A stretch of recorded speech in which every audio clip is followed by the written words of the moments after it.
Welcome to Brighton Community Church. I'll try to chop curry pork, okay? But my prayer is that today, as you listen to the Word of God, you will be blessed through the encounter.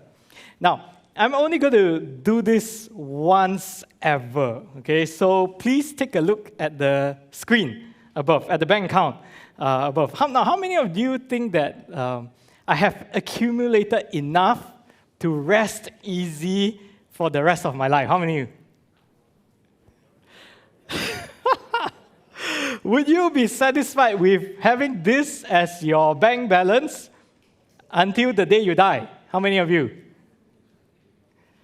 Now, how many of you instinctively thought of your own bank balance and couldn't resist doing a quick comparison against your own? Okay, don't erase that. I think that one is everyone. Now, okay, before this spreads around as truth, I want to quickly clarify that there are only two truths here. The first is that I enlisted the help of my excellent designer, Sean, to give this sum a complete makeover. This is not real, guys, okay? What I have in my bank is way less. In fact, I don't even use the POSB app, okay? So this is not mine. The other truth is, if I'm really honest, I probably wouldn't feel secure with this sum, with this as my retirement sum. Probably something closer to maybe 10 times instead. But you know what? I sincerely used to think that I would never ever get caught up with the pursuit of money. But I realized that there's this tendency in me to want to accumulate things. And to accumulate possessions, one must first have money, right? Now, there's nothing wrong in having all of these to enjoy within the confines of godly contentment. But the problem is that when we start collecting things, we often don't detect that we've been infected with this thing called greed. But the warning signs are already there. Just listen to how we justify the need for the next purchase, the next purchase, the next purchase. We are no longer to be content simply with just what we need. That's why I've titled today's message, Enough Until It Isn't, because that's usually what greed does to us. Maybe it's a book, maybe it's the bag that Pastor Tammy was talking about, maybe it's a boat, maybe it's your pao pao cha, your bubble tea, and you don't really need it, but you convince yourself that you need it, whether to complete your collection or simply for contingency in life. And in the end, most of us become very responsive 5-star carousel accounts with many reviews because you need to thin the herd or sell things that you no longer want. How many of you have carousel accounts like that? You know what started off usually as a need ends up as a no longer want. And do you find that when you can come to the place where you can say that you no longer want that thing, that's when you can usually let it go too? Right? Let it go. But what happens after that? With every vacuum, with every empty space, it demands to be filled. So when you let go of that previous obsession, that previous possession, you now have space to grasp something new. And perhaps even more than before. And as we grow in resources in life, so do our pursuits. We also grow in our pursuits. So maybe last time, right, all of us grew up, maybe we play Lego, we play Cluedo. But as we grow in life from Lego to Lamborghini, from Cluedo to condos, we always look to store up more in our barns in hope that we can shake our legs, not just for this life, but into eternity. And honestly, I think when we check our balances, all of us really secretly wish for this. Oh, how good it is when money dwell together to buy me things. Most of the time, we really just want our money to be aggregated such that we don't have to think about the next purchase. Right? Just like that. I want, I buy. I don't need to think about, what's my Excel sheet looking like for the rest of this month? If I buy this, what do I have to give up? Zero-sum game, right? Most of us just want to be able to buy whatever we want to buy. Now, when Jesus was jumped on by someone in the crowd who shouted at him to tell his brother to divide the inheritance with him, Jesus gave a warning instead. This is what Jesus says in Luke chapter 12, verse 15. Let's read this together. 1, 2, 3. Then he said to them, watch out, be on your guard against all kinds of greed. Life does not consist in an abundance of possessions. So today, how can we be on our guard against all kinds of greed? The first thing I'd like to share with you to start doing is this, to start storing up. Turn to your neighbors and say, start storing up. So maybe some of you are listening here and then you're going, huh? What are you talking about? I thought you just told us to not do all these things. Why are you saying the first point is to start storing up? No, I'm not trying to smoke any of you. Yes, you should really start storing up. But first, have you ever heard of the story of the pastor who loves eating peanuts? Well, the story goes that the pastor, when he sees peanuts, he cannot resist them. If he sees them, he'll start eating until everything's finished. So one day, he visited an elderly member in hospital, and when he got there, she was having her meal, and beside her was a bowl of peanuts. And as he talked to her, guess what the pastor was doing? He picked up the bowl, obviously, and he started eating the peanuts without even thinking about it. And very soon, he realized that he had finished half the bowl. So he looked at the auntie and said, sorry, is this your food? Then she said, no, I don't even like peanuts. To which the pastor asked, then why do you have this bowl of peanuts beside you? And then she gleefully said, oh, because I love chocolates and my cell group, seeing that I'm hospitalized, gave me a pack of chocolates with nuts. So I just suck the chocolate off and throw the peanuts into that bowl. When we consume greedily, we often don't know the dangers until it's too late. And it can eventually get us into all sorts of trouble. This is the problem of greedy accumulation. So when I said the first thing we should do to be on guard against greed is to start storing up, I meant that we should obey what Jesus said in Matthew 6:19-21. And he says this, let's read this again, 1, 2, 3. Do not store up for yourselves treasures on earth where moths and vermin destroy, where thieves break in and steal. But store up for yourselves treasures in heaven where moths and vermin do not destroy, and where thieves do not break in and steal. For where your treasure is, there your heart will be also. Very well-read, well-known verses. But evidently, there are two ways that we can live. First, we can live with a view to accumulating valuable things on earth. Or two, you can live with a view to accumulating valuable things in heaven. Now, of course, as we live here on earth, it's very difficult to ignore the desirable and good things that we see every single day, bombarded, whether it's through social media or whenever we go to work, through our colleagues, in whatever areas that we think is important to us. Maybe for you it's beauty, maybe for you it's fashion, maybe for you it's travel, maybe for you are technology, gadgets, whatever that is important to you. Whenever we see people setting the so-called standard for what is desirable and good, we also want to be like them. For example, technology and gadgets are things that I'm very interested in. You all know what's this museum piece?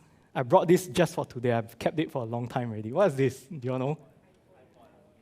Okay, I don't have the iPhone 3 or the very first. This is an iPhone, first gen iPhone SE. Okay, so I was using this probably the longest of all my phones for 6 years. And I resisted the urge, the temptation. Year after year, I'll go through the exercise. Should I upgrade? Should I not? Should I upgrade? So iPhone 10 came and went, iPhone 11 came and went. Right? So I keep on resisting the urge because, firstly, a new iPhone is so expensive. And secondly, I thought that would only be a marginal upgrade because there's no major difference in the OS.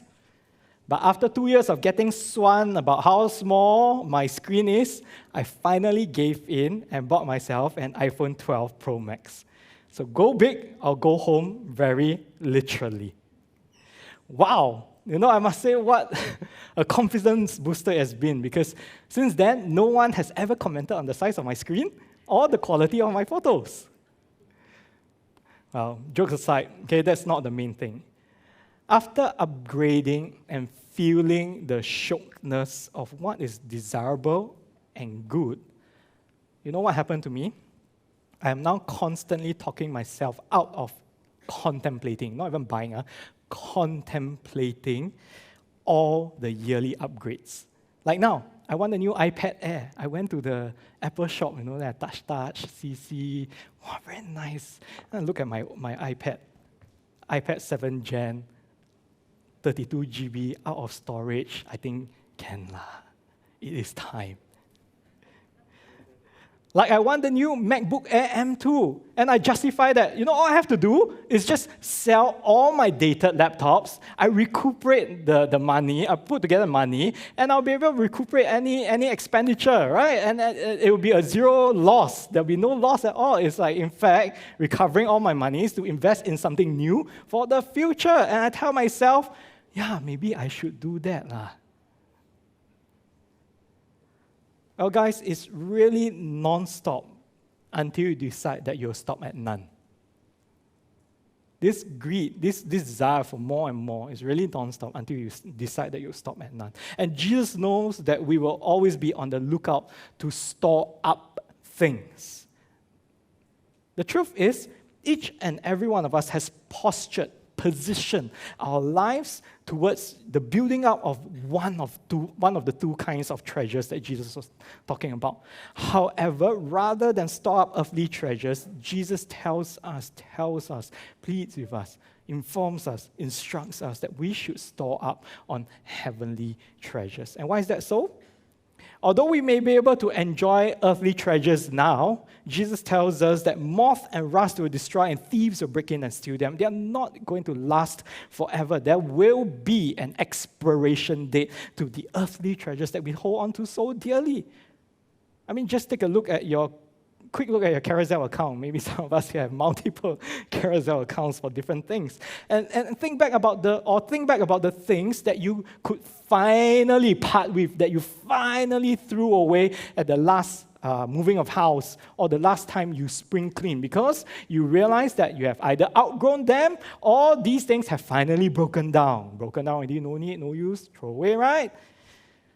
Now, it is because of this inherent temporal weakness of the material world system that Jesus wants to save us from the grief of suffering that loss and the ultimate meaninglessness of gearing, posturing, positioning our entire lives towards pursuing earthly treasures. Because, brothers and sisters, let me tell you, it usually ends up in heartbreak and loneliness. It's like Jesus having the ultimate insider info that is not illegal, and he's warning you not to invest in stocks that will go bust very soon. It's like telling you this company will go bankrupt really soon. Don't buy the stocks. Why would you want to buy the stocks of a company that will go bust tomorrow? He's instead asking all of us to invest wisely into things that will appreciate indefinitely and will last forever. And the things that will last are the things of heaven.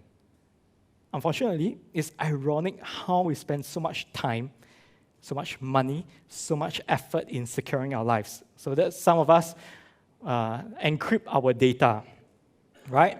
Some of us have safe deposit boxes for our heirlooms and valuables. I know this is becoming increasingly obsolete. Or some of us have fancy home security systems, CCTVs, locks, so on and so forth, that are now controlled by Wi-Fi, so on and so forth. But what if one day the network is down? What if the things fail? In doing all these things, we fail to detect the vulnerability of earthly treasures because of their corruptible nature. Corruptible nature here just simply means one day they'll expire, they'll spoil, they'll break down, they'll fade. They also can be stolen. But the things in heaven, they are incorruptible. Nothing can destroy them. Nothing can come in to steal. It is a place of invulnerability and a fortress that cannot be attacked. It is the most secure place. Ultimately, Jesus points that the problem of greed is a problem of the heart. Please turn to your neighbors and say, the heart. Say it one more time, the heart. Now, when Mary poured out expensive perfume on the feet of Jesus, wiped his feet with her hair, then Judas Iscariot, one of the 12 disciples of Jesus, he protested the stupid waste of a year's wages on feet rather than the poor. But the Bible tells us in John 12 that Judas did not say this because he cared for the poor, but because he was a thief. When greed is at the forefront of our lives, it distorts our values system. Say this again. When greed is at the forefront of our lives, it distorts our values system. Greed distorts the heart to become calculative towards God, whereas love overflows out of the heart to be extravagant in worship towards God. And that's why Jesus said, where your treasure is, there your heart will be also. You can get consumed by a single-minded pursuit of what your heart has set on in as your treasure. And that is materialism or anxiety over physical things, physical security, what you will eat, what you will wear. It can take over your heart and eclipse all thoughts of God in your life. So how can you be on guard against all kinds of greed? Yes, the first step is to start storing up just no more on earthly treasures, but on heavenly treasures instead. And heavenly treasures, right, as preached by Jesus on his Sermon on the Mount in Matthew 5, includes things like being humble and pure in heart, growing in righteousness, showing mercy, making peace, resisting anger, being faithful, keeping your word, turning the other cheek, showing unconditional and reconciliatory love, giving to the needy, and practicing forgiveness, so on and so forth. In short, if Christ is truly our great reward, as the Bible says, then growing in Christ-likeness is the greatest treasure we can store up in this life, because it will be something, probably the only treasure that we can bring into the next life. And setting our hearts on Christ as our great reward will also attune our hearts in this lifetime to seek Him as treasure. So please tell your neighbors once again to start storing up, but on heavenly treasures instead. Please tell your neighbors that. Start storing up, but on heavenly treasures instead. Now, the second thing to do is this, to start giving up. Immediately I heard, huh? Give what up though? Am I saying give up on everything and just wait for either the time to die or for Jesus to come, whichever comes first? We just like, sit back and like, this life, Pastor said don't need to do anything. Just give up. No, that's not what I meant. Of course not. The Bible has numerous warnings on being idle, and becoming a disciple of Jesus always requires action on our end. So what do I mean? I'll answer this question with a personal story. And I thought about this for a while because initially I wanted to keep it private, but because of its relevance, I thought I will share this experience with you, okay? So you all know how we at Brighton Connection tried to make a push in the last financial year for donors, that includes yourself and the public, right, to help us to reach our target, the Care Collective target of $500,000. And I was thinking, as the head of the organization, I should set an example too, right? Even if, rather, especially if people don't know about it.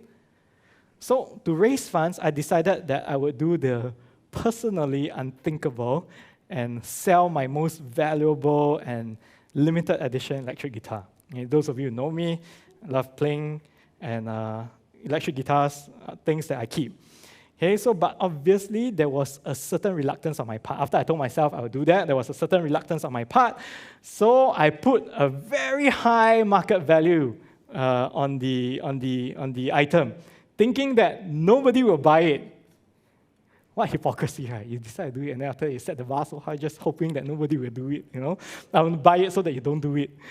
To my horror, someone made an offer really close to the asking price. Now, this was when the rubber meets the road, the moment of truth. Would I do it? Oh, did someone say no? Did I hear no?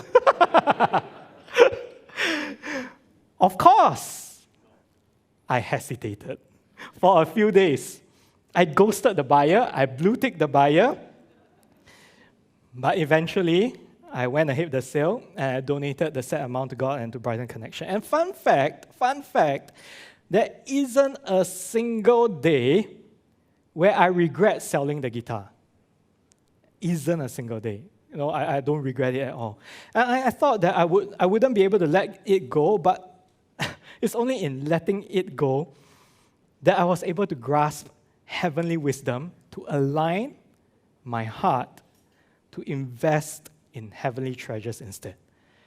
I didn't remember these verses at all when I was going through this, but as I was preparing this sermon and came across them, they gave me retrospective comfort and understanding. And in Luke chapter 12, verses 33, 34, it says this: "Sell your possessions and give to the poor. Provide purses," in the Old English, actually money bags, because that's literally how they carried money, right? "That will not wear out, a treasure in heaven that will never fail, where no thief comes near and no moth destroys. For where your treasure is," read this with me, "for where your treasure is, there your heart will be also." Second time. This is Luke's account. Just now, earlier on, we read Matthew's account, right? But this is Luke's account of what Matthew said in chapter 6, verses 19 to 21. But same conclusion. In fact, this is the conclusion of Jesus' lengthy reply to the dude who shouted at him, saying, "Hey, Jesus, tell my brother to divide the inheritance with me." And Jesus was saying, rather than draw down on his inheritance, Jesus was telling him to be truly rich, he should give up his possessions and give to the poor. In other words, possessions on earth are not for accumulating. They are for distributing in ways that Christ is honored and our joy in heaven is increased. And that is still true for us today. Amen? Amen? When we give, especially when we have to sell something to have anything to give, we show that Christ is our treasure and that we love others more than our own security and comfort. And I share this not from a position of pride, no, but I share this from a position of enlightened privilege. And diving deeper into the topic of greed, I understand now why Paul instructs Timothy to give us these commands in 1 Timothy 6, 17 to 19. And it says this: "Command those who are rich." And by the world's standard, every single one of us here in this room, we are considered that. "In this present world, not to be arrogant, nor to put their hope in wealth, which is so uncertain, but to put their hope in God, who richly provides us with everything." Come on, let's say this one more time. Everything. "For our enjoyment." Command them to do good, to be rich in good deeds, and to be generous and willing to share. In this way, they will lay up treasure for themselves as a firm foundation for the coming age, so that they may take hold of the life that is truly life. You know why the things of God often seem so counterintuitive? You know why when we read all these verses, right, then maybe most of the time we instinctively go, "Wow, heng ah. Heng ah." Paul is not talking about me. I'm not that millionaire, heng ah, not me. You know why it seems so naturally, instinctively counterintuitive?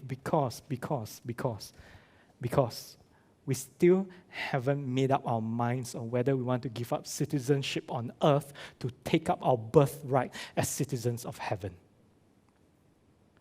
You know, Randy Alcorn in his book, The Treasured Principle, says, I'm convinced that the greatest deterrent to giving is this: the illusion that earth is our home. But the moment we recognize that we are only temporary guests on earth, the things of this earth will grow strangely dim in the light of His glory and grace. Then 1 Timothy 6:17-19 will come intuitively to us without objection, without obstruction, because now our entire beings have caught up in agreement with divine wisdom from heaven on how best to live our lives. So back to the question, give what up?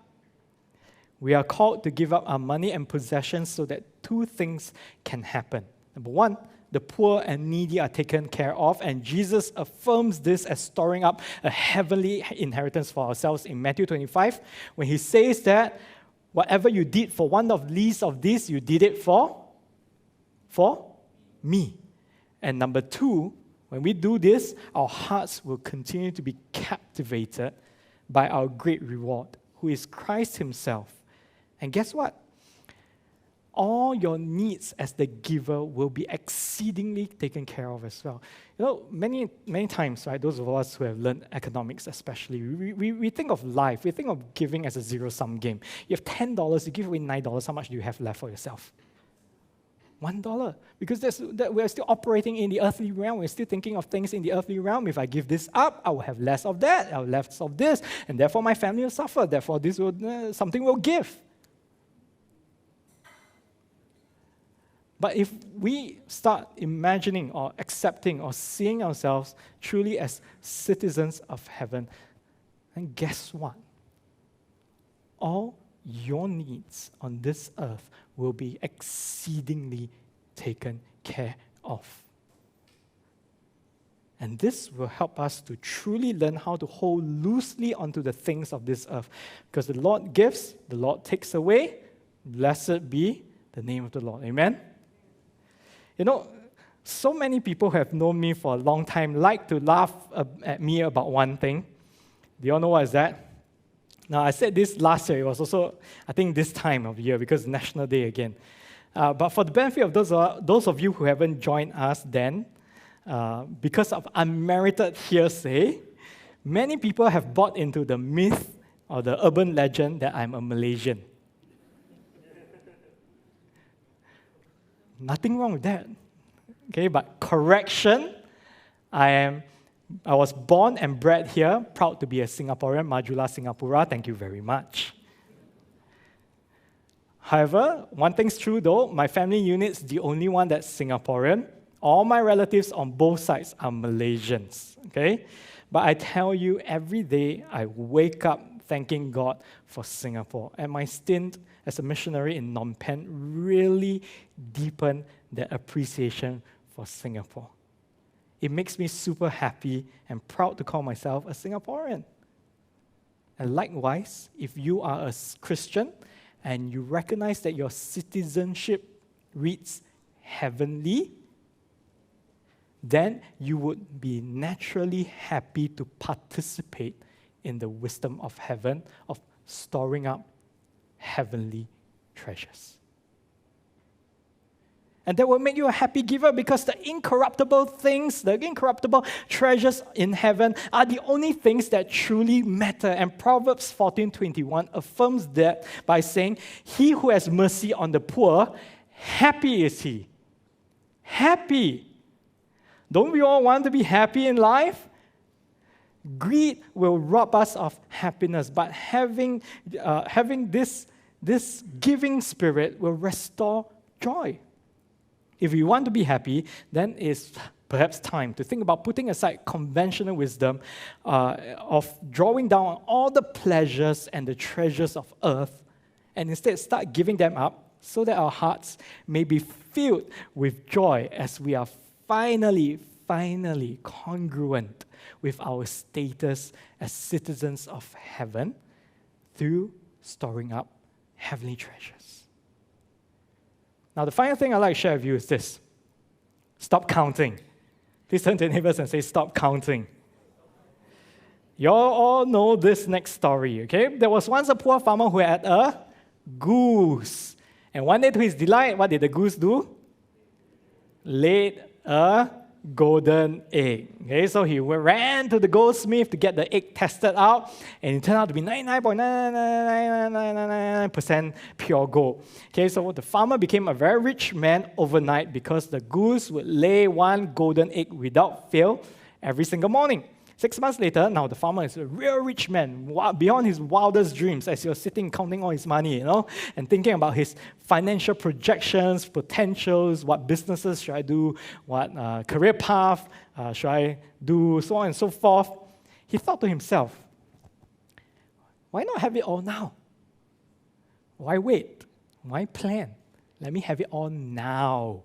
So he proceeded to cut up the goose, open her stomach, and obviously, he ended up with no goose, no egg. Now, this is not to say that we should not be financially prudent and ensure that we are the best stewards of God's provision in our lives as we can be. I'm not saying that, right? What I'm saying is, rather, if we allow greed to overwhelm us, if we cannot stop counting what we have, and listen to this, and really what we do not have, there will absolutely be no space for this thing called contentment. In Hebrews 13:5, it says this, keep your lives free from the love of money and be content with what you have, because God has said, never will I leave you, never will I forsake you. Now, if you think about it for a short while, it's interesting, right? I mean, it's like Jesus is like saying, from one moment, keep your life free from the love of money. Next moment, he says, never will I leave you, never will I forsake you. What's the link? Well, this is such a wonderful promise of God's. One of the things that I'm always very sensitive towards when I go for missions or whenever I serve in Brighton Connection is God's heartbeat for the poor and the forgotten of society. Whenever I have the privilege of listening into God's heartbeat for them, and whenever I'm also able to get down to the ground and listen to these people themselves, I always feel this overwhelming sense of rejection and dejection. Rejected by society, nobody will go close to them. Dejected also because life will always be like that. There will be no improvement. I will just die alone in this rental flat. Many of them believe that they will see out the rest of their lives as abjectly poor and worthless individuals whom in burial will completely cease to exist because in this life, both in this life and in the memory of the people around them, completely cease to exist. And to not matter and to be completely forgotten is a very real human fear that constantly preys on us because it has a direct effect on our sense of self-worth. But Jesus' promise is so important because he promises us that his presence will always be with us, for richer, for poorer. In our tears and laughter, in life and in death, he is there. In other words, our self-worth and the constant need for approval and validation will never be fully satisfied through the false security of having a lot of money and possessions and prestige and social status. Have you seen cars with like 101 decals, left side, right side, top, bottom, of all the country club memberships that they have? Not saying anything wrong here. If you have, sorry, that's not what I mean. But we often buy into the idea that all these things really, really matter, and we need to show them. That's why I give you a decal for what? You think a decal is really for the guard to just know that whether you're a member or not? No, it's for you to be able to say, I am a member. Take a look.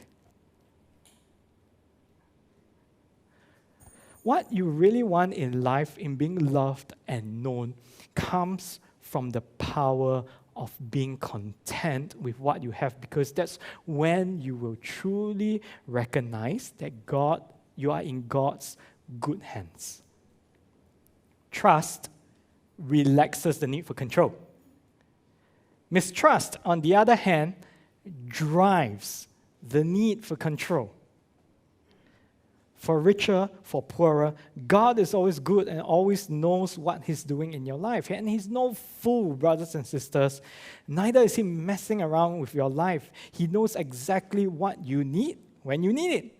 And yes, that means that some of us here will never own that coveted or that dream Ferrari or that dream GCB that we see in a lot of advertisements nowadays, or have that $1 million in our bank. And that's okay.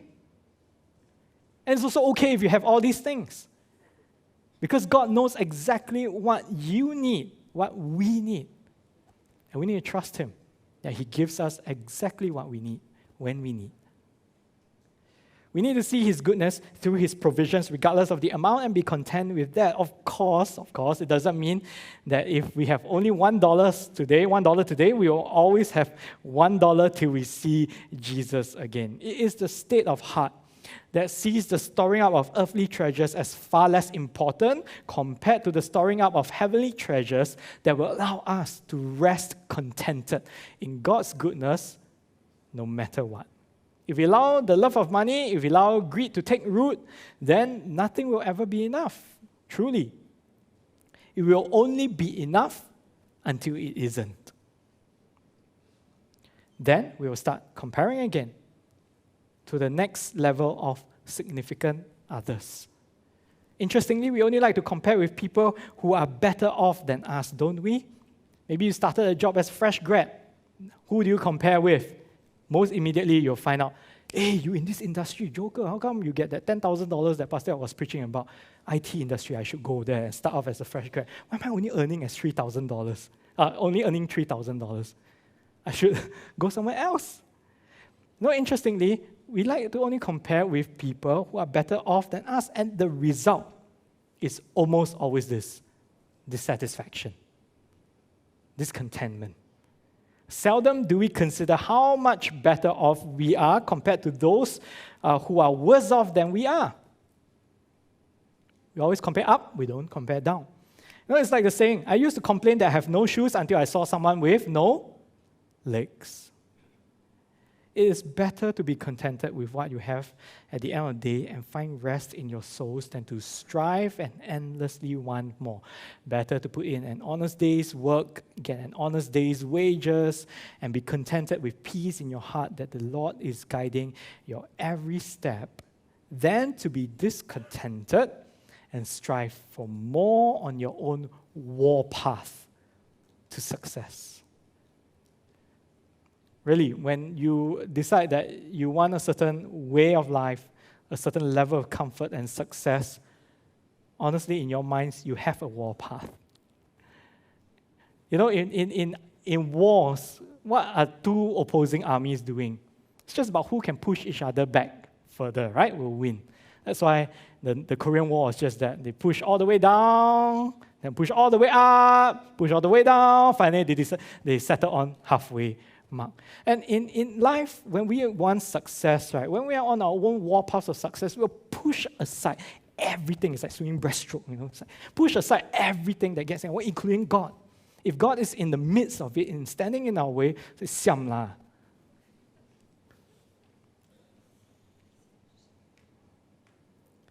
Now, I believe that most of us can believe that God will supply all our needs, but we are afraid to let God provide because He may not give us the standard of living that we want. That's why we strive, and that's why we try to make it happen for ourselves. And then we find ourselves in a position where life is enough until it isn't. All over again and again and again and again and again. Adapting from Leonard Griffith's book, This is Living, he tells of a legend that a wealthy merchant during Paul's day, don't be distracted by a worship team, that a wealthy merchant during Paul's day had heard about the apostle and had become so fascinated that he was determined to visit him. So when passing through Rome, he got in touch with Timothy, his spiritual son, whom we read about earlier, and arranged an interview with Paul, the prisoner. So stepping into his cell, the wealthy merchant, stepping into Paul's cell, the merchant was surprised to find that, wow, this dude, is this really the Apostle Paul? How come he looks so old? How come he looks so frail? But at once he felt the man's strength, serenity, and the magnetism of this guy who has called Christ my all in all his life. They talked for some time, and finally the merchant left. Outside the cell, he asked Timothy, "What's the secret of this man's power? I've never seen anything like it before." "Did you not guess?" replied Timothy. "Paul is in love." And the merchant looked puzzled. "In love? Like, oh man, in love? No?" And Timothy said, "Yes, Paul is in love with Jesus Christ." And the merchant looked even more bewildered. "Huh? Is that all?" And Timothy smiled and replied, "That is everything." And my prayer is that you and I will also find that same contentment in the same Christ who was contented to be crucified on the cross for you and me, so that we can now choose to trust him to supply all our needs, both now and forevermore. And a life of security and contentment, that elusive life of security and contentment, that is what you and I really want. For without Christ, life will be enough until it isn't. But with Christ, there isn't a life where we won't ever have enough.